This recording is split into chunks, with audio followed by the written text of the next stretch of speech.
Welcome to Dominate Your Day podcast. Today I've got Liz Weber with us.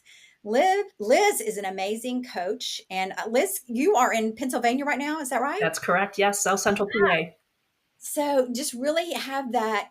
I think I'm seeing your personal brand as one of those people that comes in and works alongside executive leaders and corporate leaders in the workplace and helps be that strategic thought partner for them. Is that correct? Is that summarizing your brand well? That's it. Yeah, that in a nutshell is what I do. Yep. Yeah, I think the leaders in the workplace right now are going through so much. So I'd love for us to just kind of dive in right now and talk about what you're seeing in the workplace right now in leadership and what leaders really can do through the recent culture shifts and the shifts in the workplace. Sure. So, what I'm seeing with my clients, Dana, and basically who my clients are they are business owners or leaders in government agencies or companies, trade associations, or boards of directors. Um, and my work with them is typically tangent to work that I've done with them on their strategic plan or their succession plan or some leadership development initiative within their organization. So when I'm having conversations with them, whether it's one-on-one or one to a group, what I'm seeing that they're struggling with the most right now is, I think what's pervasive is they are faced with so many challenges and so many opposing opinions and competing priorities that quite often they don't know what to focus on next. And I know that sounds pretty basic, but it can easily get overwhelming for the most experienced leader, not just someone who's mid-level, but individuals in the C-suite also. And what I spend a good bit of my time doing with them is helping them sort through what are those items that they're working on that are priority items, because if they move that particular issue forward, it has greater momentum and impact, positive impact, than do some of the lesser items on their potential hit list. So it's really helping them cut through the noise. And I think one of the benefits that occurs when we have conversations is I'm an objective outsider, and so I'm not enmeshed with the emotion and the internal politics and the legacy of some of the projects that they're dealing with. And so when I ask a question to the group, such as, well, what is a continuing ROI on this? And how is this helping you advance your strategic initiatives over the next 2 years that are critical for your viability? I can ask that question and everybody in the group will go, oh, crud. Well, you know, that was Dana's favorite project for the past 15 years, but when Liz asks a question that way, it really doesn't have the ROI that it used to. So I'm able to ask in an objective way some of the questions that internally, when there's emotion and history and legacy tied to some things, it's a difficult question for them to ask themselves. And I think having that listening partner right there that just like you said that comes in that's not in the mire with them, that can just step back and call the question Mm-hmm. in the middle of a boardroom or in the middle of an executive conference or in the middle of a one-on-one, Mm-hmm. help them really be challenged to think, why do you think we're in this space right now where leaders are so unclear about what their next steps are? Well, I mean, just culturally, there's a lot of challenges that are going on, but with my clients, a challenge that many of them have been facing for the past several years, and COVID ramped it up, was they still are having a really hard time finding people, finding talent to fill their vacancies. Particularly my government clients, when I'm talking government, I'm talking state government. Um, on average, they've got 30% vacancy rates. They can't find people for these positions that are qualified to do the jobs. My private sector companies, just now, they're starting to be able to get a funnel of people that are actually trying to apply to jobs versus them hunting, Mm. crazily to try to find people to hire that will have some of the skill sets and be willing to be trained to do the jobs that they need to do. So that's number one. What Mhm. also excuse me, what also has happened is, and there's still a lag from some of the challenges that COVID presented with a lot of my clients. What COVID did for those clients in my portfolio that had a number of individuals at the senior level, about 40% of my clients saw more experienced, longer term employees exit and retire sooner than they were anticipating. And so, Mm. what that did is it just further created this bigger gulf of talent between those individuals that have experience and historical knowledge of how to do things and why things are done a certain way, and strategically how to adjust when something alters, and the next potential layer down who hadn't yet been trained or brought into a lot of those conversations and really didn't have that runway to ramp up their skill sets. So you've got a lot of managers now. Granted, it's 5 years on and they've got their sea legs under them, but there was a really long ramp up curve for a number of clients, private sector and public sector, and that depth of leadership talent with deep knowledge is still lacking in some degree with a lot of organizations. So how would a leader in this spot right now, they're having layoffs, they're also needing people, they're trying to attract, how do you recommend, what strategy do you recommend for them right now as they're trying to get the right talent in the right seats in It this you space know, and time? it's the buzz that everybody is talking about, but I've been talking about it for 30 years, is culture is everything. Your culture for the organization is either going to help you attract great talent or repel talent. And culture, as you know, with your background with Southwest Airlines, it's your calling card in the marketplace. It's your Mhm. reputation, it's your personality. But the challenge is, once people are attracted to you from what they hear in the marketplace, the real test is, what do they experience once they actually sign on with you? And is the experience they were expecting, given the hype in the marketplace, what they're actually experiencing internally? And quite often, there's a massive disconnect. And Bamboo HR has put out a number of studies, and one of the studies says within 7 days, your new hires are keenly aware that either there's a strong connection and it's consistent messaging with what they were expecting with what they're experiencing, or there's a massive disconnect. And that massive disconnect causes individuals to think, I didn't sign on for this. This isn't Mm. what I want. And so I share all that because if you want to create an organization where you have the ability to build depth, to build agility, to build enhanced performance, to increase your revenues, increase your profits, increase your margins, you need to be operating efficiently. And one of the ways to do that is make sure you're not churning staff. And one of the ways to do that is to make sure you have a great environment that people want to be a part of, number one.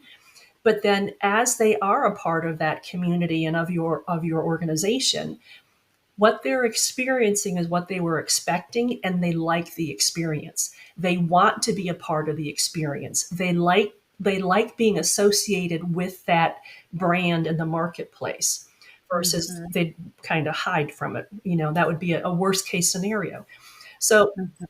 all of that is to say, with my clients, one of the biggest things they can do right now is get really clear on what is the type of company you want to be and you want to be known for in the marketplace, and how big of a gap is that from where you are right now, Mm. and what are you doing to close that gap, so that who you say you want to be to deliver the products or services that you deliver, are you creating a culture, an infrastructure, a series of products, services, offerings, the way you do things, the way you treat staff?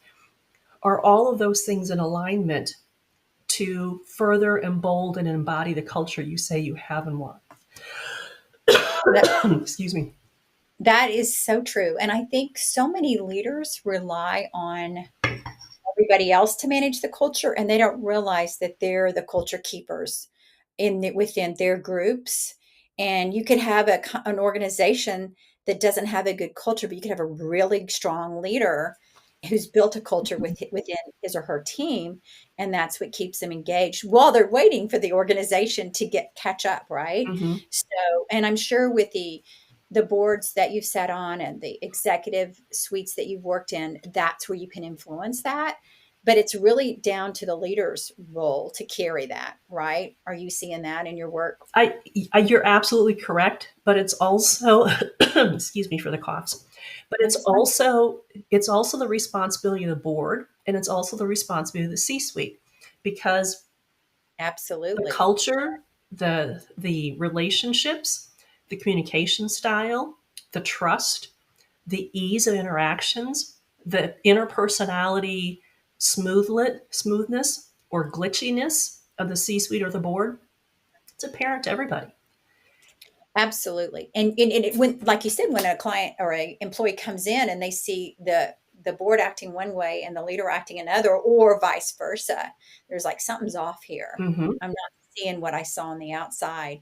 And so it's having that mesh. So do you have an example of a company you worked with, a board you worked with, executive suite you worked with, and how you were able to help them transform and fix their culture? I mean, you don't have to mention names, but just example of, a case study or something where you were able to help them, because there's a lot of organizations out there right now with all the changes in the workplace trying to figure this out. Yeah, no, absolutely. So when you ask the question, the example that comes to mind was, or is, I had the opportunity to work with a community bank that had about six regional or six branch offices, and the CEO had reached out to me because she had been given my name and had been told by the board of directors to implement performance reviews because they hadn't done them like ever.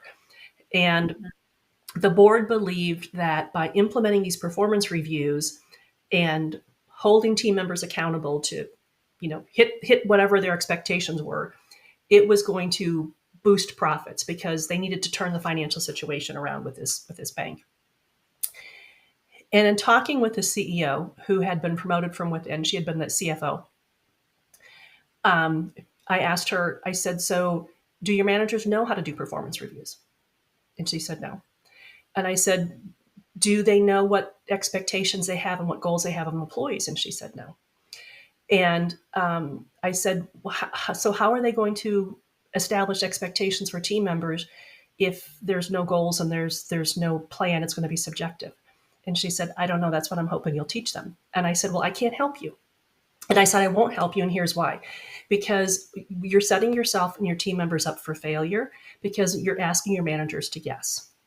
Now, I said, "What you're really looking for, I believe, is if you want to change the financial performance of the bank and you have a culture of not providing any feedback or guidance or anything that your team members or managers can align to, you need a cultural change. And you need to start thinking differently and to start thinking strategically and give everybody something objectively to focus on and align to." So long story short, she agreed and she said, "I didn't think this was a good idea, but I was told to reach out." So long story short, what we did, Dana, was started from the board all the way through all employees and started with a strategic plan to provide them a line of sight, clarity, set Mhm. goals, department plans, set goals, um, created position descriptions because many of them did have them, created performance expectations with all managers, started coaching, started training, trained on the new vision, mission, values, what it meant to everybody, what it looks like, what it embodies. And it took 7 years. I'll be honest, it took 7 years. But Mhm. that organization went from a culture when we had our first training program with their frontline tellers and regional or branch managers, people sitting in the room literally with their arms crossed, glaring at me and glaring at one another and not talking to individuals from a different branch, to 7 years later, I walked into the final training program after all this work had been done, with the CEO and her team. She was amazing. But I walked into the final session, and there were already people there, like half hour before we were starting. They were talking, they were laughing. The senior vice president of commercial lending was sitting with a group of tellers that I knew were from different branch locations. The CEO was sitting with a different group of people, and they were talking and laughing. And the culture, the tone was a complete 180 from where we started. So Mm, from an emotional perspective, I mean, I get goosebumps still thinking about it. It was mhm. such a dynamic shift. But here's the thing that really matters to the shareholders. That bank has been a top 200 performing community bank for the last 5 years. So it affects their profit and their It non. affects the bottom line. It affects Yeah. the bottom line. So what a great story. You mentioned some things there that I want to kind of pull out and us go a little bit deeper on. Really, I think for the president of a bank reaching out when the board told her this, and that she had the courage to listen to you and realize that you were not trying to please her. You were saying, no, this won't work. Mm-hmm. So I think a lot of times we're just trying to do what somebody told us we're supposed to do instead of calling the question. So I think that speaks to your strategy. Let's go back and really do this first. And then it takes time. It's not an overnight. You can't just have a one and done yah session or get everybody on. Mm-hmm. It's like it's a grassroots drip, drip, drip until the transformation happens. Yep, So you're I absolutely right. I appreciate you sharing that. Yeah, it happened, but it took some time. And that's what I think leaders need to know. This is we're humans, and this is what it takes. It's not an overnight success, but having that strategy probably gave them all confidence that they had a plan and they had clarity of where they were going. Well, and the thing again, and I give the CEO all the credit because she spearheaded it internally and she really worked with her leadership team. But it's having that plan and then connecting with that plan every quarter and asking what's working, what's not working, what do we need to tweak, and building that discipline to realize the big goal isn't going to change, but our Right. individual steps in the shorter term may need to adjust given the current reality of what we're dealing with at that moment. And their ability to get into that cadence was a big game changer. But also to your point, I just want to echo, it does take time because as I always say, you're dealing with people and people are wacky. So Mhm. in a situation like this, there were some team members when it was shared with them what was going to possibly be happening over the next 1, 2, or 3 years. Some team members that had been there for years were like, I'm not dealing with this, and left. Others thought, well, this will burn out in about 6 months. So if I just resist long enough, I can wait this out. So, they had to deal with that type of behavior internally.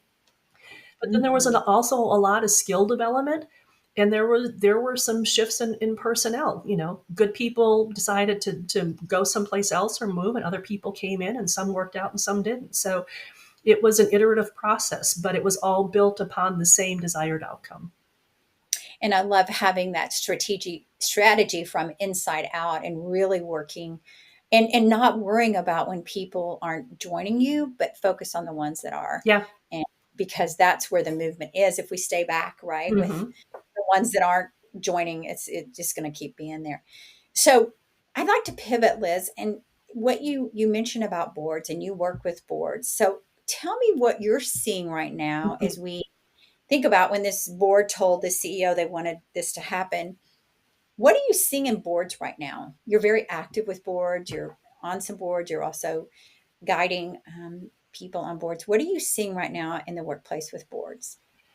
Well, it's an interesting question because I work with some private boards, but also a lot of nonprofits. And I'll be candid. There Hmm. isn't quite often in nonprofits, there is a higher percentage of individuals on the board that have less business experience than those on some of the Mhm. for-profit boards. Mhm. However, a challenge that I see with both types of boards, private or nonprofit, is there still is a large number of board directors or trustees for foundations and things that don't understand what their job is as a director or trustee. They still have this mindset they're like a senior vice president and they get to call the shots. Mhm. And so it's usually a good bit of information sharing, educating, and helping them, coaching them up to understand how a well functioning board should operate and what a well functioning board's job really is in conjunction with the CEO, the president, or the executive staff, and how that looks, how that operates, and where their span of authority ends, but also what their obligation to management is. And so Mm. it's still that education piece. So really helping, because I think it sounds like you work with a lot of boards, and I like how you distinguish between the differences between the nonprofit and the profit, and what their level of understanding is and running. So what is the big thing you do when you come in and work with boards that you kind of see that helps them a lot as you serve as a board of directors, or you are guiding board of directors in I'm, strategic? More often than not, I'm guiding them in one of two ways. Um, Helping them participate to whatever degree has been determined in creating the strategic plan for the organization or the company. Or more often than not, what I'm doing is I am educating them before the strategic planning process starts as to what the process is going to look like, what their role in the process will be, what their responsibility after the process is in regards to a plan, and their ability to provide feedback on the plan, to make adjustments to the plan. But once the plan is approved and going forward, they don't have the ability to individually start making adjustments to the plan or reaching down into management and asking management to do X, Y, and Z. And again, it's going to sound really basic, but it's a conversation I have with every single board, is to help them understand that once that plan is set, for most organizations, that is the performance plan for your CEO. And Mm. so that establishes his or her bandwidth with their team to get things done. That's what should be covering them and their budget and their timelines of things. So pet projects and one-off requests from a director, a board director, need to stop. It's no longer a viable way of operating. It's like that squirrel in the room. Oops, let's go chase that one now. And you're like, wait, this isn't part of the plan. Right, What are exactly. we doing? Yeah. So really helping them stay focused on that and making that a part of the performance plan for the CO sounds brilliant. Yeah, exactly. Exactly. And that, I think that is a key. And another thing I'm seeing and hearing about from my clients, and I know you are because I see it in all of the work you're doing, is how to get those next level leaders ready to take on the role of the leaders in place right now Hmm. and developing a good succession plan. What are your insights and thoughts on that as you're working with leadership groups? So one of the things that I strongly recommend my clients do is when we are when we are meeting once a quarter after their strategic plan has been approved and starting to roll it out. Those quarterly sessions, we're tracking what's working, what's not working, what needs to be tweaked on the plan. I say that because I recommend to my clients, before that quarterly update session, typically with the executive staff and some division directors or others, key players, not the entire leadership team. But before those quarterly updates, I'm recommending that the leaders reach down into their teams to say, quarterly updates coming in 2 weeks or 3 weeks. What are you dealing with your team? What issues do you have that I need to be aware of that maybe we need to raise at the quarterly meeting so that we're shifting a timeline, or you need additional resources, or we're behind schedule on something?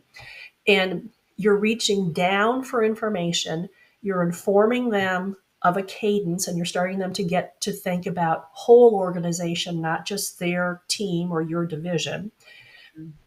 And you start, as you used before, kind of dripping this information on a regular basis. Hey, it's time for us to lift our eyes up and think about the whole organization and our impact and the work that we're doing that could possibly be affecting somebody else, or how we need help from somebody else. So Mhm. reach down before the quarterly update, have the quarterly update, whatever the adjustments are, come back and report down into your chain of command again. Here's what's being adjusted and here's why. The reason I recommend that's twofold. Number one, you again are providing breadcrumbs and keeping them informed, but more than anything else, you're starting to really make this connection of the reason we're doing X is because it's on the plan, or because it's going to affect the plan. We start breaking down these silos of, we just got to get our work done and not worry about anybody else. The Mhm. other thing that it starts to alleviate is this pushback of, where did that come from? Why are we doing that now? Well, it's because it's the next thing on the plan. And so I say that to answer your question when you're talking about succession planning. The better job we can do of deepening the understanding of our leaders, and I don't mean they don't even have to be in a supervisory role, but individuals in the company, of what are we doing? How does your role affect the work? Um, what's happening next?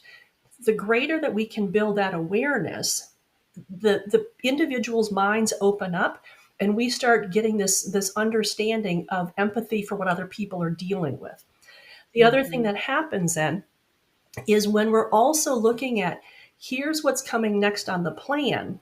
When it comes time to do performance planning for setting goals with individual employees, we're looking at the plan and we're saying, Dana, if we look at what's happening over the next year and 2 years of the company plan, we had our department meeting last week and you heard, here's how we're expecting it to impact our department.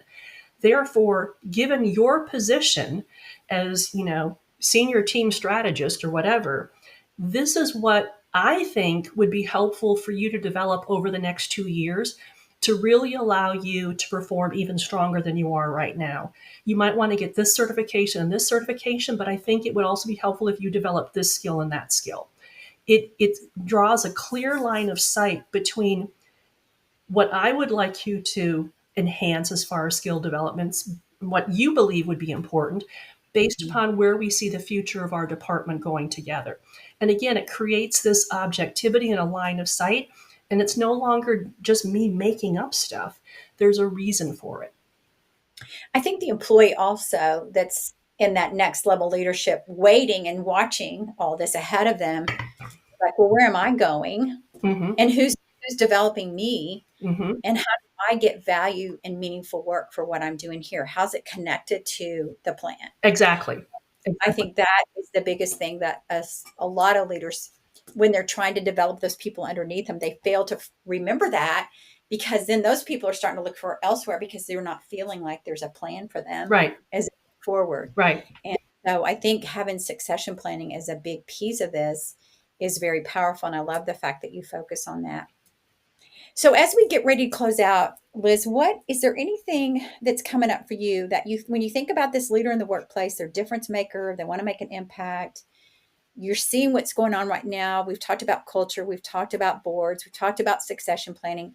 Anything else that's coming up for you that you want to make sure our leaders hear, that would help them in the workplace right now as they're thinking broadly into the next 2026 beyond up to 2030? Anything that's coming up for you, as you're thinking about getting that, when we started off with, what to focus on Mm-hmm. and the clarity, but Mm-hmm. anything else that you want to share with them that would be insightful or just coming up?